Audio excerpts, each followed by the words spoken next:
Halo teman-teman, hari ini kita kembali belajar di rumah untuk menghindari penyebaran COVID-19. Kali ini kita akan menyimak bersama tayangan tentang bisnis produktif mainan edukatif. Yuk kita simak bersama.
Sobat Blogger, perjalanan saya kali ini agak berbeda dengan perjalanan sebelumnya. Ini tentang anak-anak yang bisa menjadi aset pasar yang sangat menjanjikan. Setiap orang tua pasti menginginkan anak-anak mereka senang, dan semua anak sangat menyukai permainan. Namun, belajar pun sangat penting dibiasakan sejak dini. Nah, ini yang akan kita bahas. Sebuah alat bermain sekaligus untuk belajar.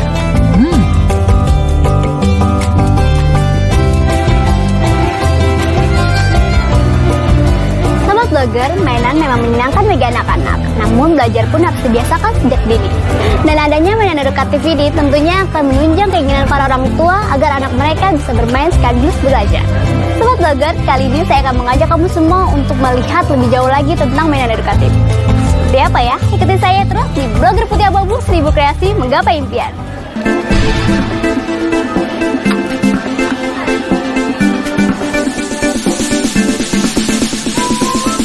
Sobat Blogger, hampir semua anak-anak suka sekali bermain.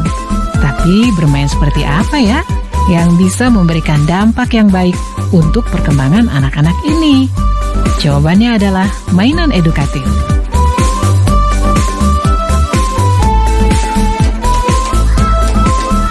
Tidak Sobat Blogger, ternyata dengan mainan edukatif ini tanpa mereka sadari sedang belajar dan dilatih untuk percaya diri dalam mengambil keputusan. Wah, seru juga kan Sobat Blogger?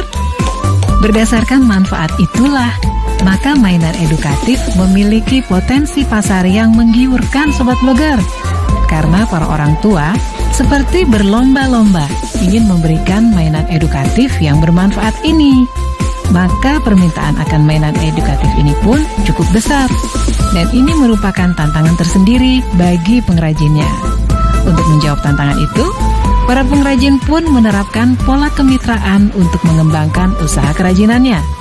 Dengan pola kemitraan ini, maka seorang pengrajin akan mendapatkan bimbingan dari pengrajin yang lebih besar atau berbagi pengalaman.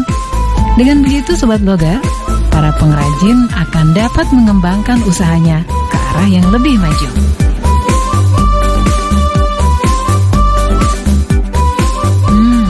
Sobat Blogger, ternyata pola kemitraan yang diterapkan memang cukup ampuh untuk melancarkan pemasaran.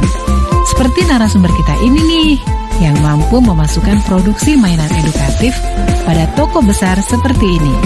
Nah, seperti apa ya komentarnya? Selamat pagi Bapak. Kenalkan, saya Debbie dari blogger Putih Abu-Abu. Bapak boleh mengganggu waktunya sebentar? Boleh. Nah Bapak, untuk peluang usahanya sendiri bagaimana sih mainan edukatif ini?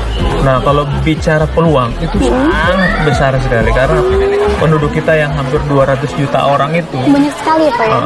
hanya sedikit sekali yang kita produksi.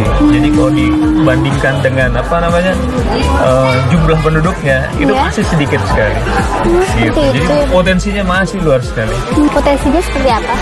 Jadi begini, saat ini produk yang kita produksi itu dari permintaan yang ada itu hanya 2%. Hanya 2% ya Pak ya? Hanya 2%. Jadi kita pernah hitung-hitung dari Menteri Perdagangan itu, mereka impornya itu barang untuk mainan aja itu hampir 50 juta US dollar dalam setahun. Nah, sedangkan kalau produksi mainan kayu itu nggak ada sampai 22%-nya. Oh, seperti itu ya? Iya, jadi bisa dibanding itu berapa besar potensi kita yang bisa kita isi lagi mainannya dengan yang ada sekarang. Seperti itu Pak. Nah, bagaimana sih Bapak membangun pola mitra itu tersebut? Ya, membangun mitranya itu sejak 4 tahun yang lalu. Kita mulai dari yang dekat-dekat dulu, Mbak. Oh, dekat dulu ya Pak ya? Yang contohnya pasar dulu ya? yang teman, tetangga gitu ya. Terus udah nanti semuanya udah kisi, baru kita buka lagi. Kita tawarin ke toko-toko yang ada gitu ya. Ya awalnya nggak mudah seperti saat ini. Karena apa? Mereka dulu waktu melihat namanya mainan kayu, yang ada di benak mereka itu pasti mahal. Iya. Wah, ini pasti mainan mahal. Tapi karena belum mengenal ya Pak ya? Iya, karena belum mengenal. Nah, kita ajarin mereka gimana nih produk ini sebenarnya nih masih bisa kok dibeli oleh warga Indonesia biasa yang ya, ada gitu ya. Nah, kita ajarin mereka, akhirnya mereka punya rasa percaya diri buat jual produk jadi lokal seperti sendiri itu ya gitu. Pak ya? Sobat blogger, mainan-mainan edukatif ini memang memberikan tantangan tersendiri buat kita yang memainkannya. Lalu bagaimana ya cara membuatnya? Sesaat lagi kita akan melihat bagaimana cara membuat mainan edukatif. Teman-teman, ternyata mainan edukatif sangat menyenangkan dan bermanfaat untuk belajar. Peluang bisnisnya pun masih sangat luas. Jika teman-teman berminat untuk berbisnis mainan edukatif, catat dahulu pertanyaan ini. Lakukan diskusi dengan orang tua atau saudara. Pertanyaannya, manfaat apa yang bisa didapatkan anak dari mainan edukatif?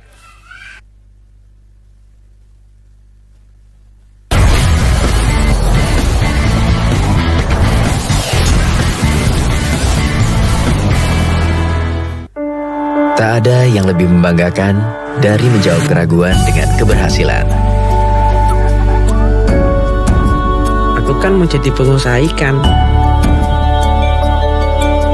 Karena kutemukan jurusan dan pelatihan yang kuperlukan.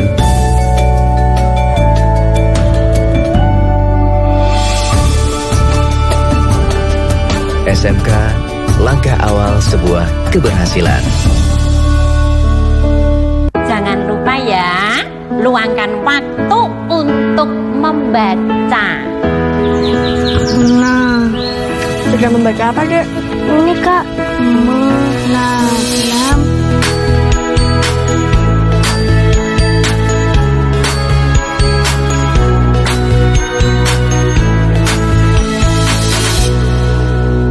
Buku-buku, baca-baca, buku baru. Menanti waktu berbuka puasa. Kami isi waktu Anda sejenak dengan tayangan informatif dan obrolan penuh makna tentang Islam. Bersama Ustadz-Ustadz ternama. Maka kemudian syukur kita akan muncul. Jelang Beduk, setiap hari pukul 17 waktu Indonesia Barat.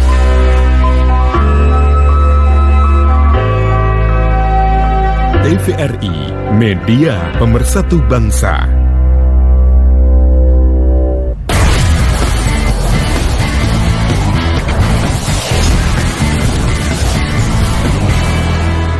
Sobat blogger, untuk membuat mainan edukatif ada beberapa rambu-rambu yang harus diperhatikan seperti target usia dan serta mampu meningkatkan kreativitas anak yang memainkannya. Bagaimana ya proses pembuatan mainan edukatif ini? Kita akan telusuri pada narasumber kita yang satu ini.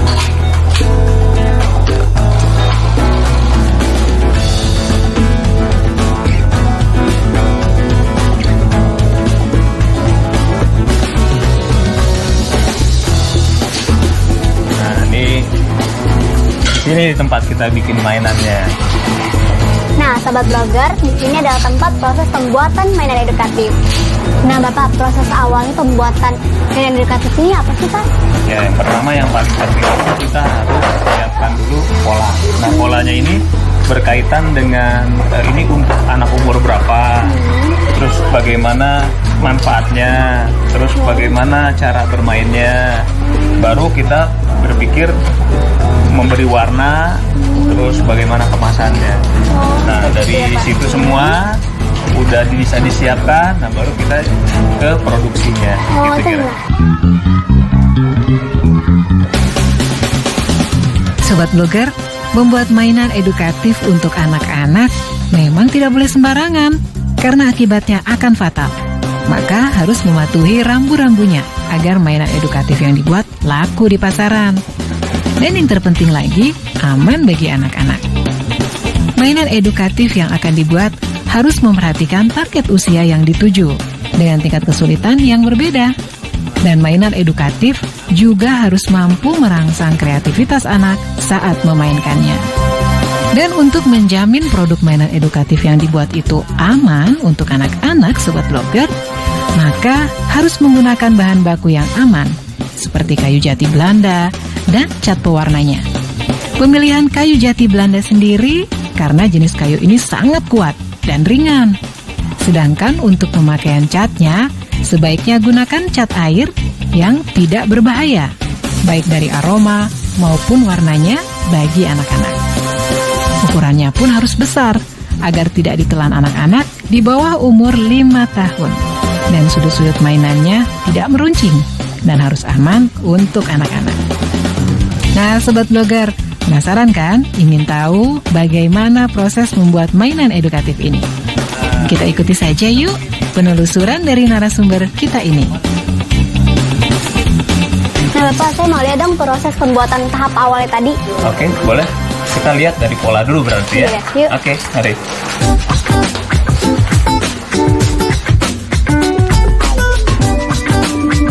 Tahapan awal yang dilakukan adalah membuat pola atau gambar yang akan dijadikan bentuk dasar dari mainan edukatif ini. Pembuatan pola atau gambar ini bisa dilakukan dengan menggunakan bantuan program desain yang ada di komputer. Dan pemilihan gambarnya harus yang dekat dengan dunia anak, seperti gambar-gambar binatang, pohon, rumah, dan sebagainya. Setelah gambar sudah ditentukan, kita bisa mencetaknya di atas kertas yang kemudian digunting sesuai dengan ukuran gambar yang dibuat. Inilah yang nanti akan kita tempel di kayunya. Oh, akan ditempel ya, Pak? Iya, setelah ditempel di kayunya nanti baru proses pemotongan. Nah, Bapak, saya mau lihat nih bagaimana proses pemotongannya. Oke, kalau pemotongannya berarti kita harus pindah ke bagian pemotongan. Oke, ya? Pak, yuk. Oke.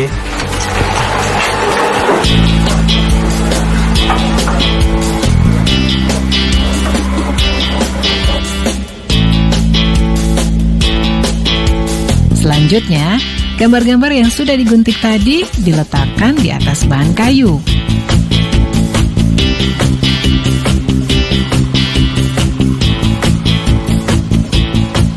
Dan kemudian dipotong mengikuti pola atau gambar dengan menggunakan mesin gergaji khusus yang bernama roll shell.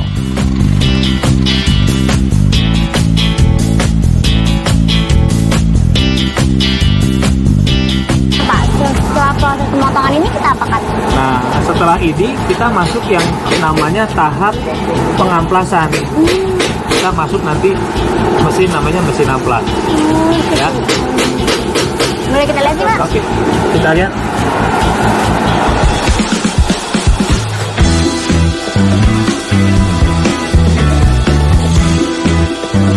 Tahap selanjutnya, Sobat Blogger, setelah bahan kayu itu sudah sesuai bentuknya dengan pola gambar, harus diamplas untuk meratakan bagian-bagian yang kasar.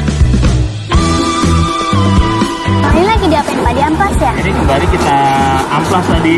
Setelah diamplas permukaannya udah halus, tapi ada bagian dalamnya itu yang harus kita lebih haluskan lagi. Haluskan lagi ya Pak ya? Contohnya seperti ini, jadi nggak ada serat-serat yang keluar. Nah Sobat Blogger, tadi kita ada proses pemotongan dan sudah proses pengampasan. Sekarang tinggal proses pengecatan. Yuk kita lihat. Yuk Pak. Yuk. Setelah yakin sudah halus, selanjutnya dicat dengan cat dasar berwarna putih untuk menutup pori-pori kayu. Setelah itu dijemur hingga kering. Proses menjemurnya sendiri tidak membutuhkan waktu yang lama Sobat Blogger, cukup 15 menit saja.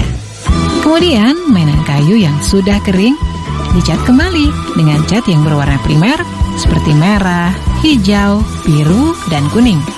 Tapi ada juga yang sengaja dicat dengan warna-warna natural atau warna yang sesuai dengan permintaan konsumen. Setelah semua rata dicat, mainan kayu itu dijemur kembali hingga kering. Dan agar mainan ini terlihat lebih menarik dengan warna yang lebih mengkilat, dapat dilakukan dengan cara pengecatan kembali dengan cat air khusus sejenis pernis agar lebih mengkilat. Nah, jadilah mainan edukatif seperti ini Sobat Blogger. Nah, coba Sobat Blogger perhatikan beberapa mainan-mainan edukatif ini. Bentuknya sangat beragam dan semuanya sangat menarik ya. Setelah kering, mainan-mainan itu diuji coba dulu. Jangan sampai mainan itu tiba di tangan konsumen dalam keadaan rusak dan tidak bisa dimainkan. Blogger, ini adalah mainan edukatif puzzle yang sudah jadi lucu-lucu kan? Nah Bapak, ini ide-ide Bapak tuh apa sih sehingga membuat bentuk-bentuk seperti ini? Ya, ide lebih banyak. Kita ada beberapa sumber. Salah satunya itu dari internet. Nah, kita ambil dari internet luar negeri. Nah, ada juga yang paling sering yang kita dapat itu dari konsumen kita, dari mitra-mitra dagang kita itu. Mereka yang langsung bertemu oleh konsumen. Setelah mereka ada transaksi dengan konsumen, mereka ada informasi kepada kami. Mintanya contohnya mau model yang seperti ini, model seperti ini. Nah, dari situ kita terima, terus kita kembangkan, lalu kita buat. Nah, yang ada sekarang adalah itu sebenarnya semua permintaan dari konsumen gitu. Jadi mitra sangat penting sekali buat kita buat mengembangkan produknya. Nah Bapak, setelah ini udah jadi, akan diapakan Pak? Nah, ini kita langsung packing. Oh, packing ini dah yuk. Packing ini Pak. Ya, ini dimasukin ini. Nah, nanti di sana mesin pressnya dan mesin heat gunnya. Oke, yuk kita press Pak. Ya.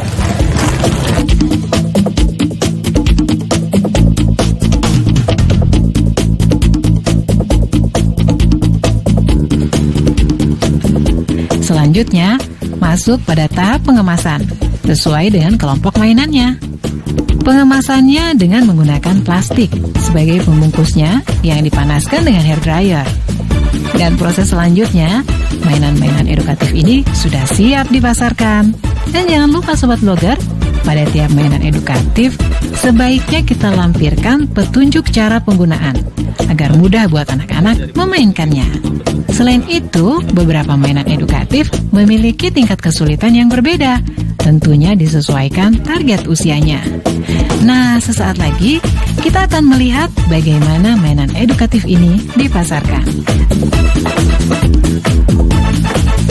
Sobat Blogger, sudah paham kan bagaimana mainan edukatif ini dibuat? Nah, hasilnya seperti ini, lucu kan? Dan selanjutnya kita akan melihat bagaimana proses penjualan. Tetap ikuti saya di Blogger Putih Abu-Abu 1000 Kreasi Gapai Impian. Teman-teman, pada tayangan ini dijelaskan proses pembuatan mainan edukatif yang aman dan dekat dengan anak. Untuk itu, catat dan tuliskan jawabanmu dengan kalimat yang mudah dipahami ya. Ada rambu-rambu yang harus dipertimbangkan saat akan memproduksi mainan edukatif. Berdasarkan karakter anak balita, menurut kamu, mainan seperti apa yang dapat melatih kreativitas anak? Gunakan berbagai sumber untuk mendapatkan inspirasi.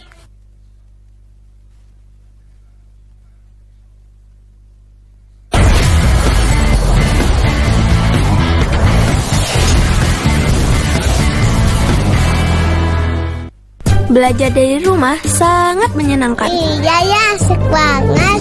Belajar dari Rumah, sebuah program yang memperluas akses belajar melalui televisi dan untuk seluruh jenjang pendidikan, mulai PAUD hingga pendidikan menengah. Ada pula siaran kebudayaan untuk semua dan pengasuhan anak bagi orang tua dan guru. Saksikan Belajar dari Rumah hanya di TVRI, Senin sampai dengan Jumat, mulai 13 April 2020, mulai pukul 8 waktu Indonesia Barat. Tonton sajian program pembelajaran dan kebudayaan yang bermanfaat, seperti pesan Menteri Pendidikan dan Kebudayaan Republik Indonesia, Bapak Nadiem Makarim berikut ini.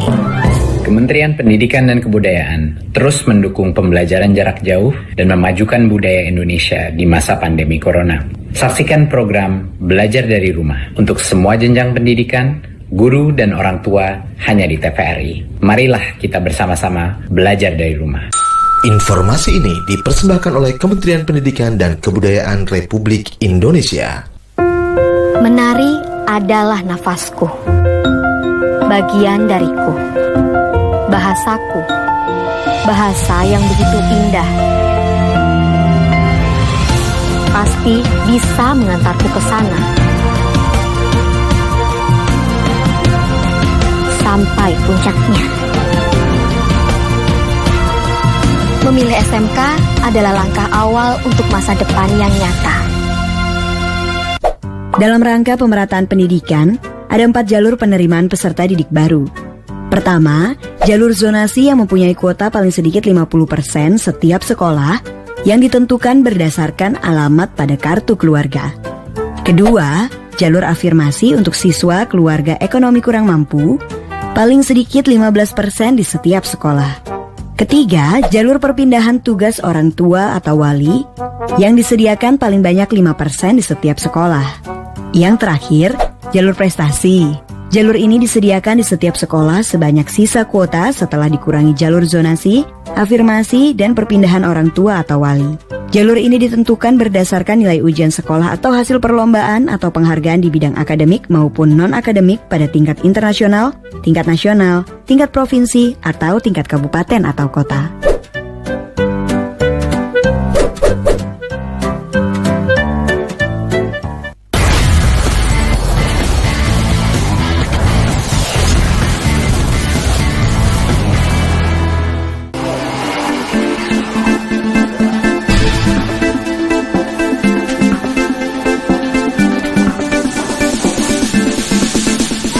Sobat Blogger, setelah mainan edukatif ini dikelompok-kelompokkan dan dikemas dengan menggunakan plastik, maka mainan-mainan ini sudah siap untuk dipasarkan.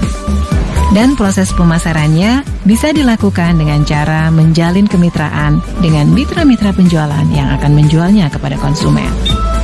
Cara yang kedua, dengan menjual di showroom atau toko milik sendiri.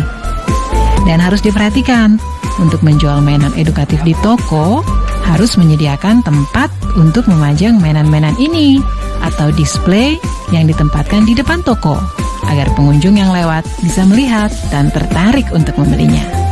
Di samping itu, penjualan dengan menggunakan media online, yaitu dengan mempromosikan mainan-mainan edukatifnya melalui website yang dibangun sendiri. Dengan cara ini, potensi pasar semakin terbuka dan bukan hanya menangkap pembeli lokal, tapi juga pembeli dari luar negeri. Wow, keren kan, Sobat Blogger? Ternyata mainan-mainan edukatif sudah melanglang buana. Dengan membuat mainan edukatif ini, bukan hanya mendapatkan keuntungan materi, tapi juga kepuasan karena ikut serta mendidik anak-anak dengan mainan yang bermanfaat buat mereka. Ini salah satu agen Bapak ya? Iya, salah satu agen pemasaran kita yang cukup agresif juga penjualannya. Nah Bapak, untuk menganalisa laba ruginya seperti apa sih Pak? Ya, untuk modal yang harus disiapkan ya dalam display seperti ini, minimum itu kita punya uang 4 juta untuk modalnya. Nah, dari 4 juta itu kita bisa penjualan kotornya sampai 8 juta dalam per bulan. Jadi kira-kira untung kotornya itu sekitar 4 juta. Oh, kotornya 4 juta? Iya. Nah Bapak, ada nggak kiat-kiat untuk Sobat Blogger yang ada di rumah? Iya, untuk kiat-kiat yang paling utama itu kerja keras dan ketekunan dalam menjalankan usaha ini. Ya, selain itu juga harus coba bisa menerima informasi dari konsumen. Dari konsumen itu nanti kita akan terus mengembangkan produk-produk baru sesuai kebutuhan konsumen. Bapak, terima kasih banyak sudah memberikan informasi bagi saya, Sobat Blogger yang ada. Terima kasih banyak ya Bapak ya. Terima kasih. Nah teman-teman, sudah menyaksikan tayangan tadi ya. Sekarang saatnya kita menjawab pertanyaan ini. Jika kamu membuat mainan edukatif sendiri, menurut kamu metode pemasaran seperti apa yang paling sesuai untuk mainan edukatif buatanmu? Apa pertimbangannya? Sekarang tetap belajar dari rumah ya teman-teman, jaga jarak, rajin cuci tangan, dan pakai masker agar kita mencegah penyebaran COVID-19. Sampai jumpa.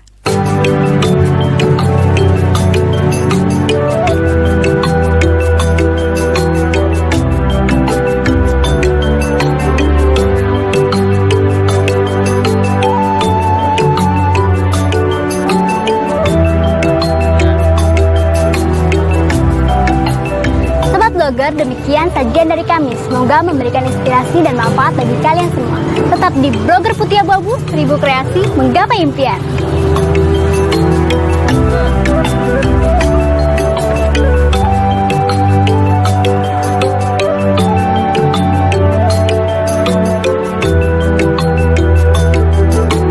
Yuk bantu Kemendikbud menjadikan program belajar dari rumah di TVRI lebih baik dan menyenangkan untuk kamu.